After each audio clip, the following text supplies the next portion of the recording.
marriage between local people and foreigners has become increasingly popular due to migration. International marriage is impossible not to happen because people have the right to choose their life partner, and most countries allow their citizens to marry anyone from a different country. In Malaysia, marriages between people of various nationalities are legal, but all requirements must be fulfilled before declaring the marriage valid. International marriages in Malaysia have increased since 2006 due to increased tourism and influx of international tourists, as well as Malaysians who go abroad. Statistics for the purpose of Malaysian registration abroad show 11,570 Malaysians registered abroad for the purpose of marrying a local citizen in that country. The Law Reform Act 1976 required both Malaysia and for each party to be non-Muslim to be recognized under this act.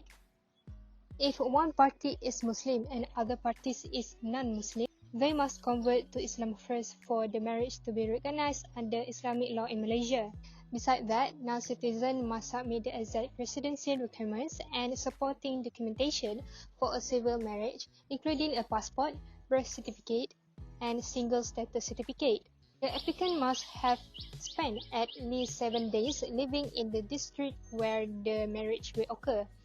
Furthermore, marriages that occur abroad are legal and recognized by the law if registered at the Malaysian Mission within 6 months. Both members of the couple must be Malaysian or domiciled in Malaysia and have capacity to marry according to the Law Reform Act 1976.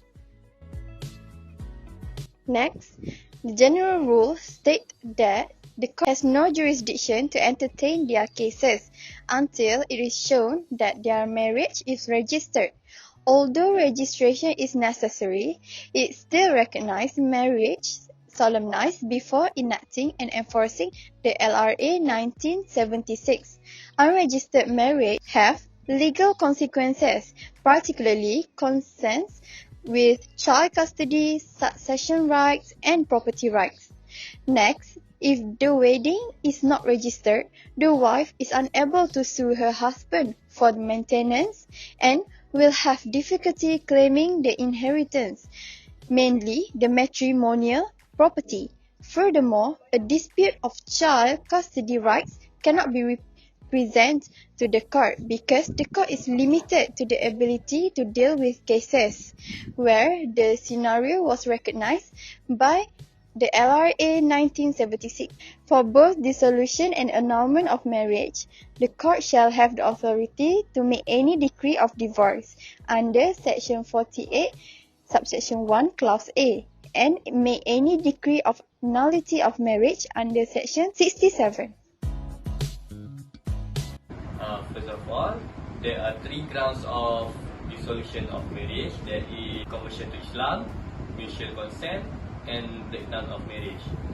Dissolution of marriage under the ground of conversion to Islam are governed by Section 51 of LRA. Provide that if one party has converted to Islam, another party can make a petition.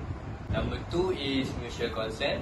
Mutual consent is governed by Section 52 of LRA. Mutual consent means both of the parties have given their consent to file a divorce. Both of the parties agree in all terms such as custody of child, maintenance, and others.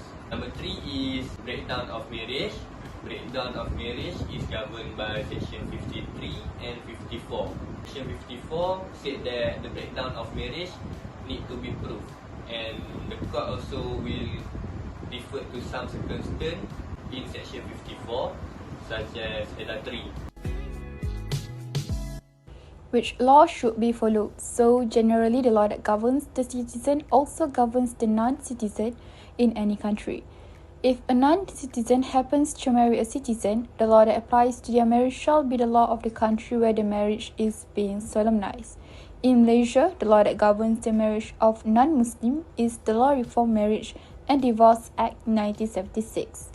If any parties are married outside of Malaysia and wishes to file petition in Malaysia, they need to register their marriage under the LRA so that the court will have jurisdiction on their marriage.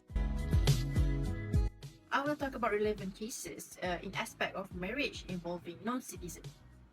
The first case is Rosmawati binti Sharifun against Wan Muhammad Izwan bin Wan Ibrahim in 2019. The case revolved around the marriage between Rosmawati, a Malaysian citizen, with Wan Muhammad Izwan, a non-citizen. They are seeking declaration of voidness despite having solemnized their marriage in Thailand. Their return to Malaysia revealed the absence of the required approval from the Malaysian minister as stated in section 23, subsection 1, clause A of the LRA. According to LRA, the court said the marriage is void. The court's decisions underscore the necessity of the compliance and adherence to safeguarding the validity of marriage involving non-citizen in the country.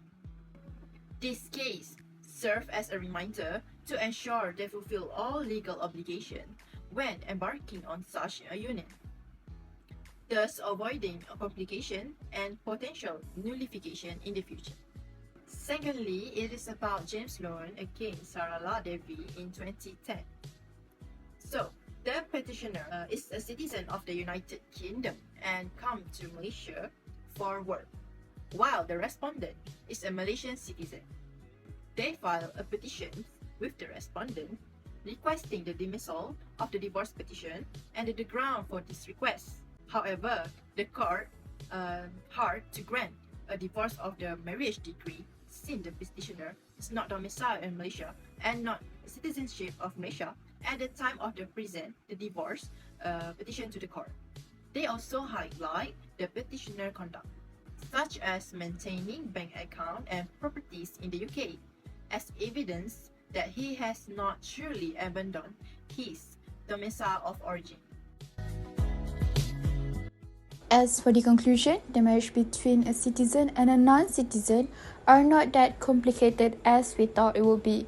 The parties just need to apply under the LRA for their marriage to be legally recognized in Malaysia. Moreover, by applying for citizenship in Malaysia, procedures could be handled much easier as both parties are the citizens of Malaysia.